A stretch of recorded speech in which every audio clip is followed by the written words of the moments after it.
when hundreds of people are being killed in single airstrikes every day, I look back at the Great March of Return where 200 plus Palestinians were killed in that amount of time. And to see that many people getting killed every day, that normalization of that rampant slaughter is something that I don't want. I don't want us to normalize this, and I don't want us to ever feel callous disregard for mass slaughter of kids.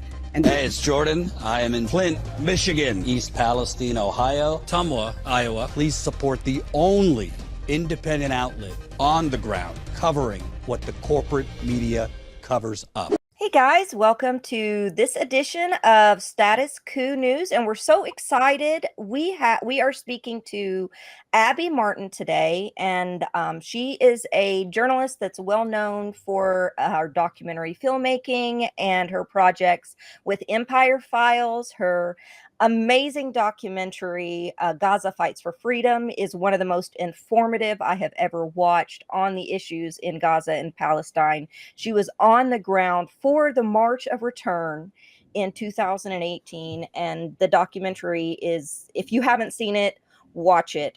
You need to. So we're very excited to have Abby on today. We're going to be talking about anti-boycott, divest, and sanction laws, what those are, and just generally what's been going on with the suppression of freedom of speech, the issues that we have arising today that kind of brings everything into focus, and how this isn't exactly new. So Abby, welcome. And I'd love to start off if you want to tell us just a little bit about kind of your journey with Gaza Fights for Freedom to, your coverage that kind of led you into, I know one of the things we're going to talk about today is your embroiled battle with Georgia regarding anti-BDS laws there that were in place long before October 7th, long before the latest genocide in Gaza was taking place. Indeed. And thank you for having me, Zainab. Let's just go back to, my awakening really quickly. I mean, getting back to the Gaza flotilla raid in 2010, when I saw this horrific mass slaughter of unarmed peace activists on a boat bringing aid to Gaza, and the way that the media distorted the coverage was just frankly startling to me and set me on the path of just completely unadulterated, unabashed, pro-Palestine liberation view. And so my journalism ever since has been really unapologetically pro-Palestinian from that kind of lens. It was, kind of living through a couple of the mowing the lawn operations where they just go and do this mass killing every couple of years in Gaza. And then the March of Return started.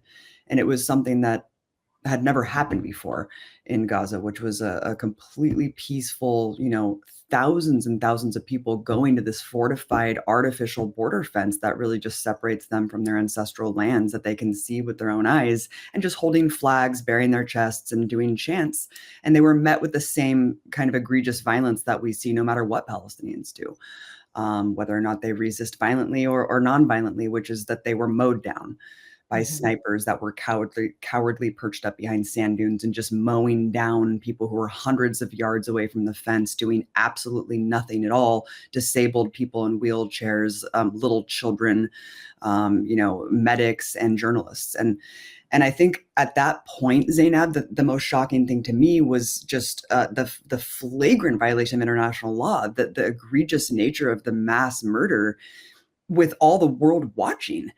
And documenting these war crimes, and then realizing, oh my God, like no one even moved a muscle. Everyone kind of just justified this in retrospect. I remember the front cover of, I think it was the Times of Israel, just said, "Israelis reflect. I hope every bullet was justified." The day after 60 people were mowed down in one of the most horrific, massacres in modern history. So I think taking a snapshot in time and fast forwarding it to today and seeing the utter devastation and carnage, where at this point, I don't even think genocide and ethnic cleansing do it justice. What we've been witnessing a mass murder and torture box where 2 million people are trapped, and we just have to watch them being starved to death and murdered.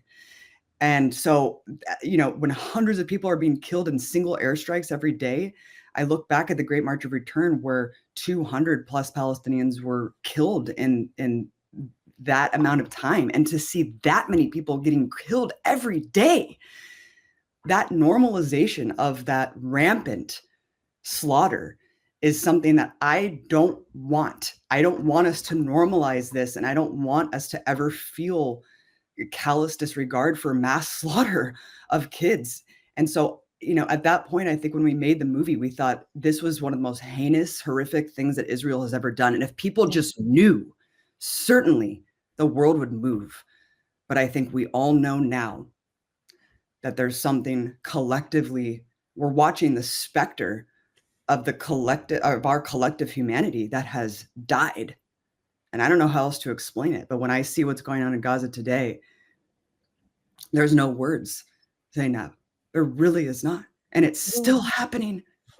We knew the moment that Israel stated, we are blockading water, food, and we are giving 24-hour notice to move people from northern Gaza to Rafah, that this was devastating. That was on October 10th. That moment was devastating. Now we're 19 months in with massive catastrophe. Less than 2 million people now being starved. We had a very brief ceasefire, which wasn't a ceasefire at all because nothing really stopped. People were able to move slightly. And then the bombing started again where people were fleeing to. So people moved into Rafah, and what was it, a week later, they started bombing Rafah again. So what are your thoughts on kind of, without going too deep into it, on what are your feelings overall about Congress and yeah, I know you and I have. I love them. They're doing a great job. On Congress and the current administration, their efforts, they're still dehumanizing tactics and their refusal to even move on this issue. It's been that horrific conundrum that has been a gun pointed to the heads of the left for my entire adult life, Zainab, which is you have to vote for the lesser of two evils to prevent your reproductive rights from being taken away, to prevent full-fledged fascism from coming, to prevent the deconstruction of our sacred democracy. And I think that this election really laid bare just how hollow all of these threats are. I mean, the fact that our abortion rights were rescinded during a Democratic administration and just in general for 2 years almost, the left and a lot of people who have a conscience in this country have been protesting relentlessly against this genocide under a liberal administration that we know now did nothing to pressure Netanyahu's cabinet. Nothing. Not once did they ever go and say ceasefire now. Not once. So it was clear that Trump, probably just for PR reasons for his inauguration, wanted that temporary cessation and massacres. He exerted some sort of leverage because we know that Israel is America's colonial outpost. There, its military garrison in the Middle East to tamp down on independence movements, to basically just protect the fossil fuel infrastructure and to prevent any of America's so-called enemies from getting more power.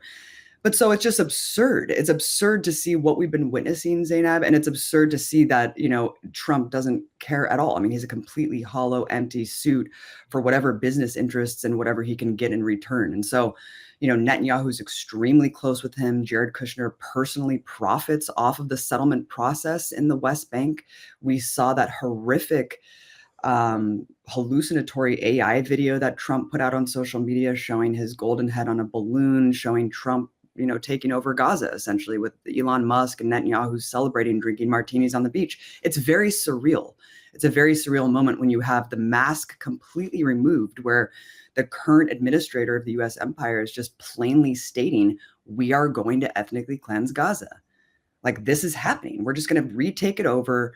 What's the big deal? These people are starving. Hey, what? They don't want to come back and just get shot and killed, right? I mean, this is the kind of the state that we're living in, is that reality is almost just too weird to parse through. It's like, how do we decipher this kind of black and like this upside down reality that they're telling us, from the top, when we see the truth with our own eyes? We can turn on the phone, see the reality of the Holocaust, see the fact that I just saw a poll, Zainab, that 60% of Americans are poor.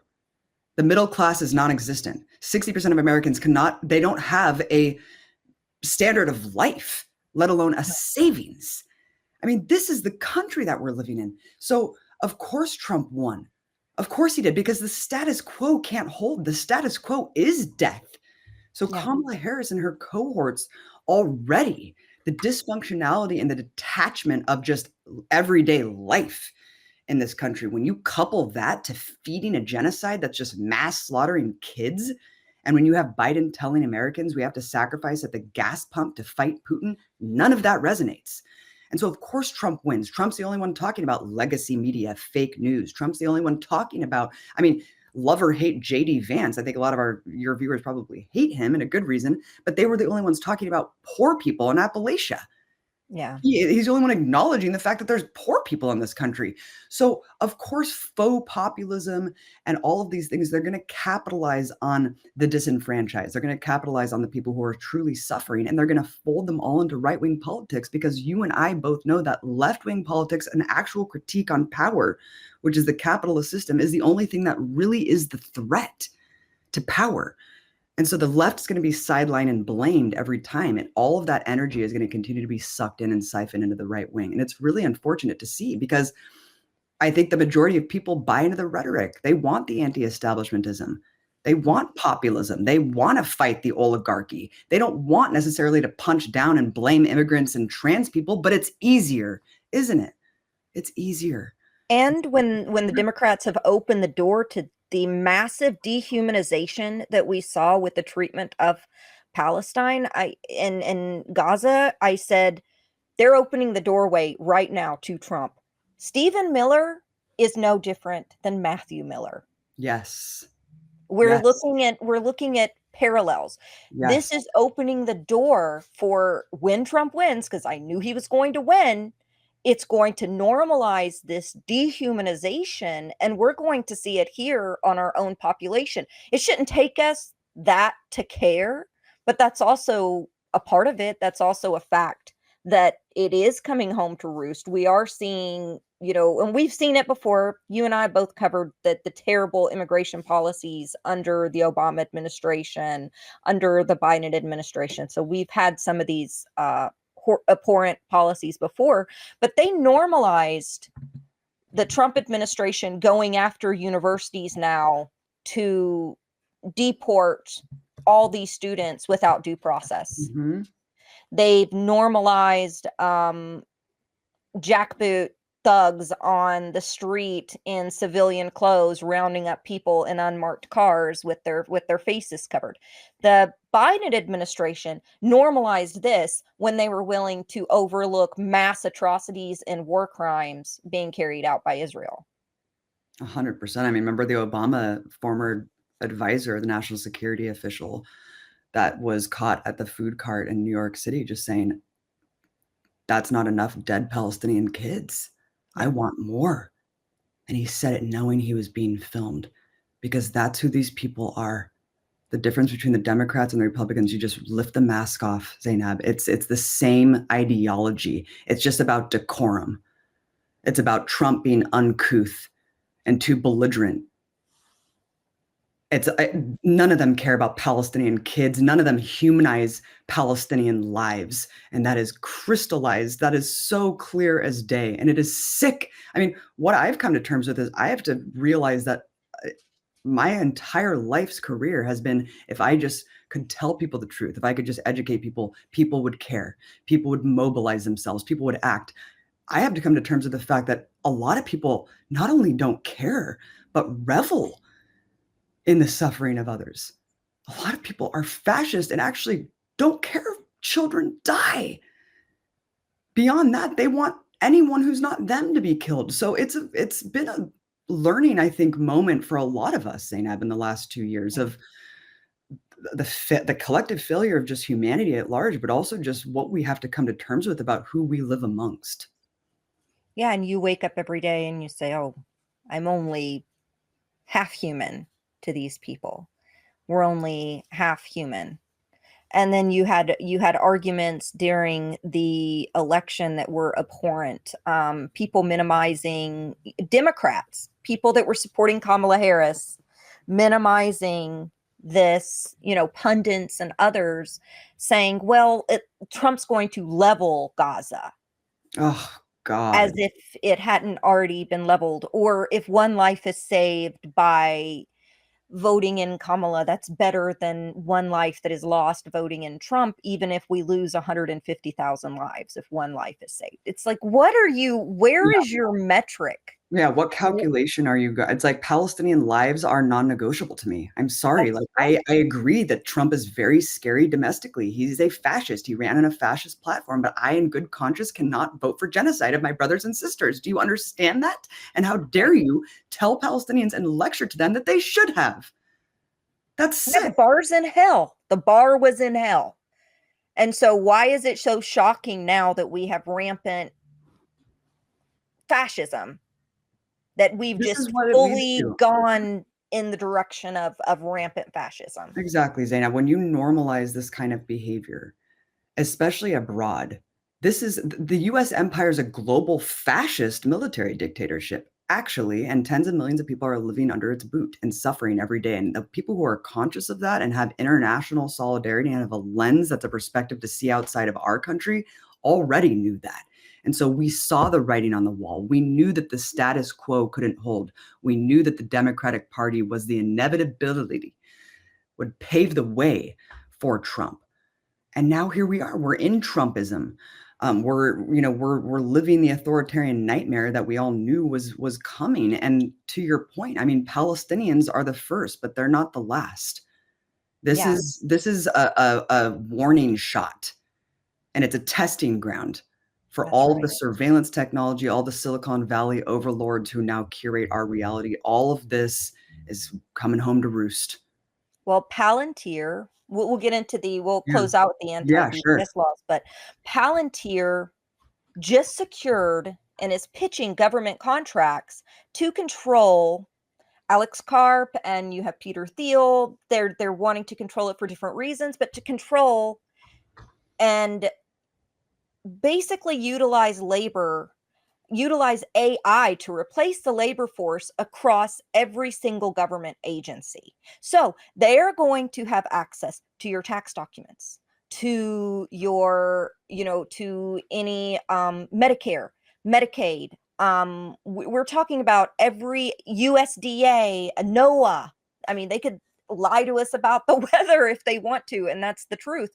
And part of the reason, and not to mention that, of course, they have massive spending within the Defense Department, which we saw some of that utilized in Gaza in a horrific way when we saw Lavender be implemented, which was an AI that was targeting individuals, Daddy's Home that specifically targeted anyone, any male under 30, and it would target them at their house with their family, because that's where they could target them the easiest. And then they would just blow up an entire apartment building under the guise of, oh, we're using AI to target people. We're being selective, but it's a dystopian nightmare. And Palantir recently in New Orleans, it's Minority Report shit. They were utilizing AI to determine basically pre-crime there, and potential targets for individuals that may commit crime in the future. Like, what is this? Yeah, But this that is is what's coming overbreeding. home. And they tested this in the West Bank and in Gaza. They tested it in the West Bank on scanning individual social media, on scanning for people to arrest there for anyone who had any kind of dissenting views. And I would love to hear some of your thoughts on that. Oh my God. I mean, there's so much to say. I mean, first of all, the fact that Trump's second term has really folded in all of the Silicon Valley tech oligarchs who kind of virtue signaled during the first term that they were all up in arms about, Trump's policies and what Trump was standing for. All the pretenses lifted, they are all in. Okay, when we look at something like Palantir, and Peter Thiel and the PayPal mafia, I mean, just look at what Palantir has been doing in Gaza. You mentioned the Lavender program, the Daddy's Home, where I think they recognized with the AI system that has God knows how much of a failure rate. I mean, just look at the AI implementation in the United Healthcare, doling out claims and denial of claims, 90% error rate. That's the going error rate with some of these AI programs. So just imagine that. Put that in your back pocket when you're thinking of they are using a callous robotic system to determine who to kill. And not only Right. who to kill alongside their families and whoever's in the proximity of a phone. So that's what they're doing. And so this kind of plausible deniability of, oh, well, Hamas uses human shields, and oh, well, it's really densely populated, and oh, well, they were just around a Hamas target. All of these are complete violations of international law. They are total war crimes. You cannot do that. Like it is so far beyond the pale of anything in the Geneva Conventions that you can use an AI model to just mass target 30,000 supposed Hamas low-level fighters. And I mean, let's just remind people that that Hamas was the governing body. It was the government. There's Exactly. So hundreds, if not these are people that thousands, are working at the DMV, the literally. water, like working on the water infrastructure, the electricity. I mean, it's sick. It's sick. That poor son of the agricultural minister who did that, who the BBC put a target on his back because he just happened to tell a story about surviving a genocide, but he happened to be linked to a Hamas civilian person. And so now it targets on that poor kid's back. I mean, it's just sick. The AI, the AI takeover of society. Look, I'm not necessarily anti-AI. I think that AI lifting our personal labor is a good thing. The problem is there's no incremental like measurement of how we can like get people out of the jobs that AI is going to take over and put them into other jobs. There's no government jobs programs. There's nothing. It's going to be a rug pull over the next several years where you have Trump and all of his speeches that no one's really reporting on, Zainab, about how he's saying he's going to double the electricity grid in the US just to pay for AI. Just to pay for AI. And when you mention the imperial boomerang and these policies coming home to roost, absolutely. You see Palantir hand in glove working with the Trump administration. They just got a $30 million contract to work with ICE. They are the bedrock and the grid of all of the ICE draconian surveillance technology at the border and beyond. So all of the people that they're rounding up and deporting, Palantir is providing the data. I mean, this is the new world that we're in. I mean, when you hear Alex Karp being disrupted by a Palestinian saying your tech is killing my people, his reaction was surreal. Zainab, I mean, his reaction is surreal. These people are maniacal, they're genocidal maniacs, and they are pure sociopaths. I mean, Peter Thiel almost seems more human than this new guy. He's basically Karp is scary. I mean, he's nuts. He's saying heads need to roll. People need to die as long as you're not on the good side and not the evil side. It's just, I mean, it is cartoonishly maniacally insane. Like this guy is just a nightmare. But yeah, I mean, look, it's all coming home to roost and it's all integrated. And Gaza's been a testing ground for a long time, Zainab. And you have these weapons tech defense contractors using Gaza as the example where they go around and parade around their technology around the world and say, look how well it works. Yeah. I'm doing a deep dive. We can do. Exactly. I'm doing a deep dive on this, and I've been about 4 months now. I started a project with Lila Charles and Pat Cody from Punch Up Pod, and we're doing a 12-part series on the Broligarchy. And yeah, and what we've discovered every day is something more horrifying. That we were pretty informed on this issue before, but had no idea how crazy it was. I mean, you have Balaji Sarvisan, who wrote the Network State, saying that it's going to be techno-Zionism. So basically arguing that they're going to roll out the model that's openly saying we're going to roll out the model that Israel is using against Palestinians nationwide in the United States. You have, like you were saying, Karp from Palantir he literally brags about targeting and killing people as the selling point for Palantir. And that kind of ties into the anti-BDS laws because, I mean, you and I didn't sue, but I have been covering Palestine. I supported anti-BDS. I was part of the BDS movement when I was in college. I covered what was happening in Palestine and Gaza as a college student, as Mhm. a college journalist, and then after I got out of college, I still continued to cover it. And I remember applying for jobs in Kentucky, in nonprofits and orgs, and continually being denied because of the anti-BDS laws that we had in Kentucky.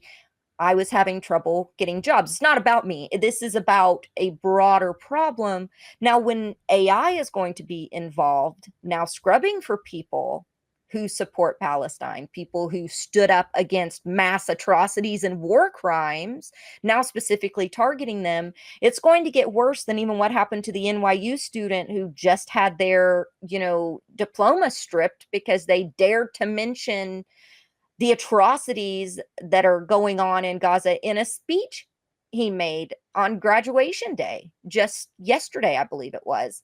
So tell me about what kind of happened with you in Georgia. And I know we have to wrap up pretty soon, but what happened there and kind of how does that tie into the bigger picture of legislation that I know we've had legislation that just got tabled, Yeah.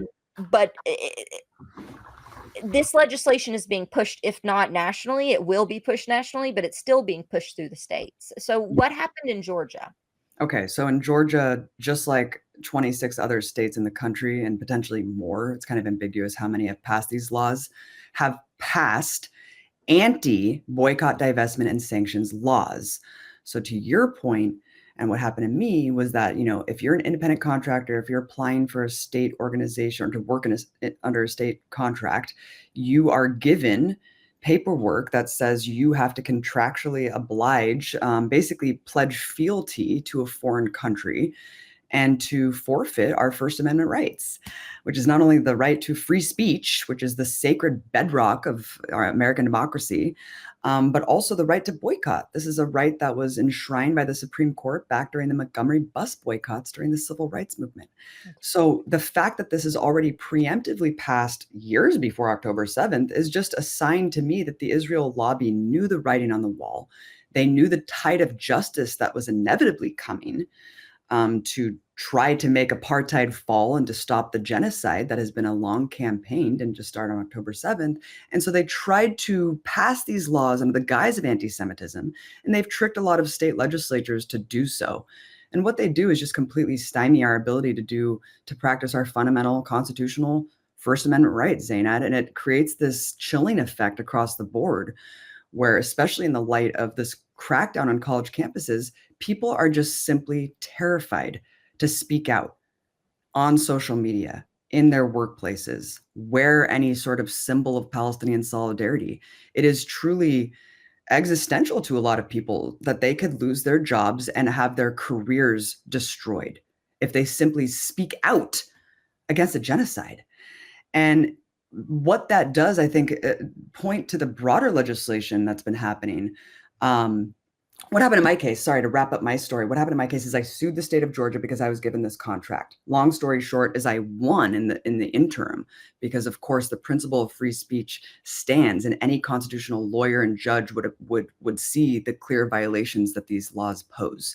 The problem is that an Israeli consulate official came to the Georgia state legislature throughout that year and lobbied them to change and amend the law to actually render my case moot. So it's a super bizarre legal thing that they did in my case, that the law technically is struck, like with the principle, but it's technically still on the books because they changed it. So the cap is now 100,000 versus 1,000. So now someone has to come in that's making $100,000 under the state of Georgia and still sue, and then the law will be struck.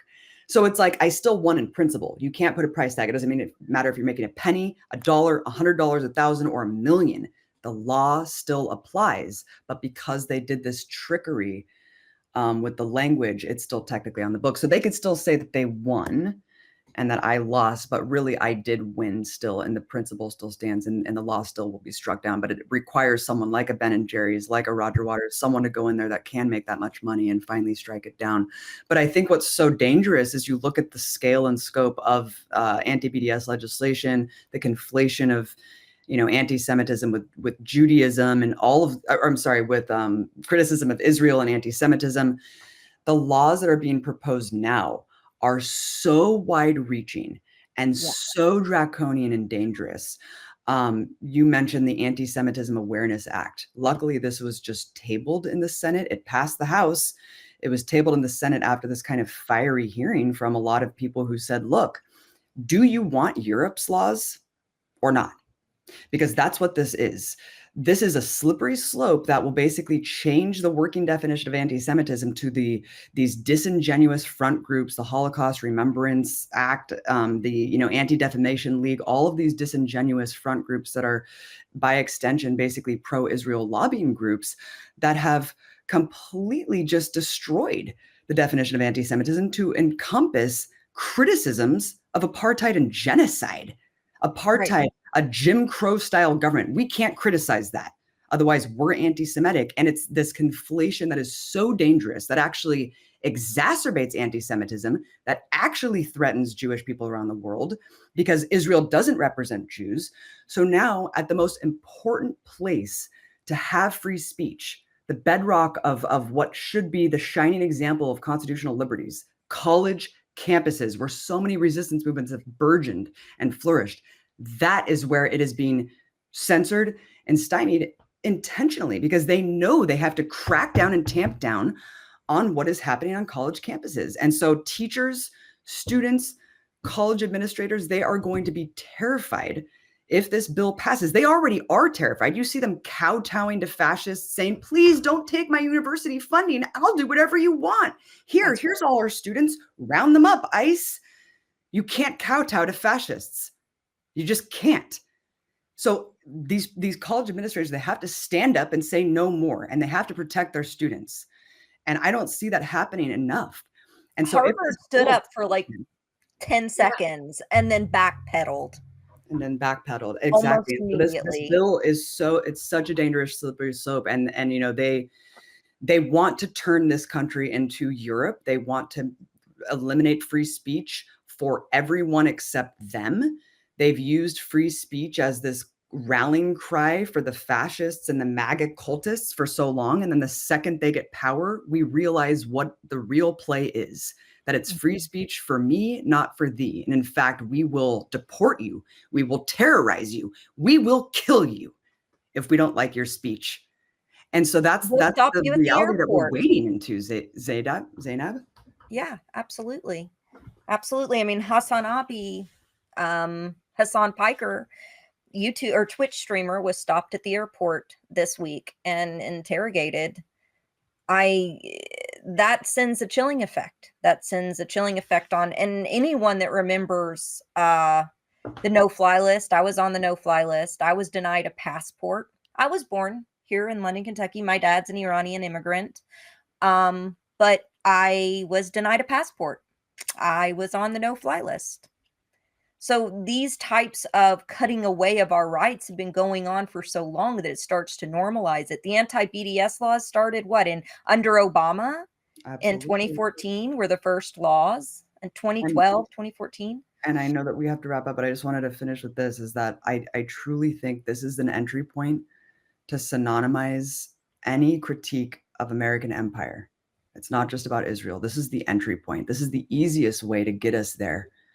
They want to eventually make it illegal, basically, to criticize or dissent against American imperialism. And Gaza is simply the opening. I think the explosion of mass consciousness, the linking of international solidarity, people are connecting, the connective tissue with all of these struggles under this global system. And so Gaza is the easiest way to synonymize support for Palestinians with terrorism.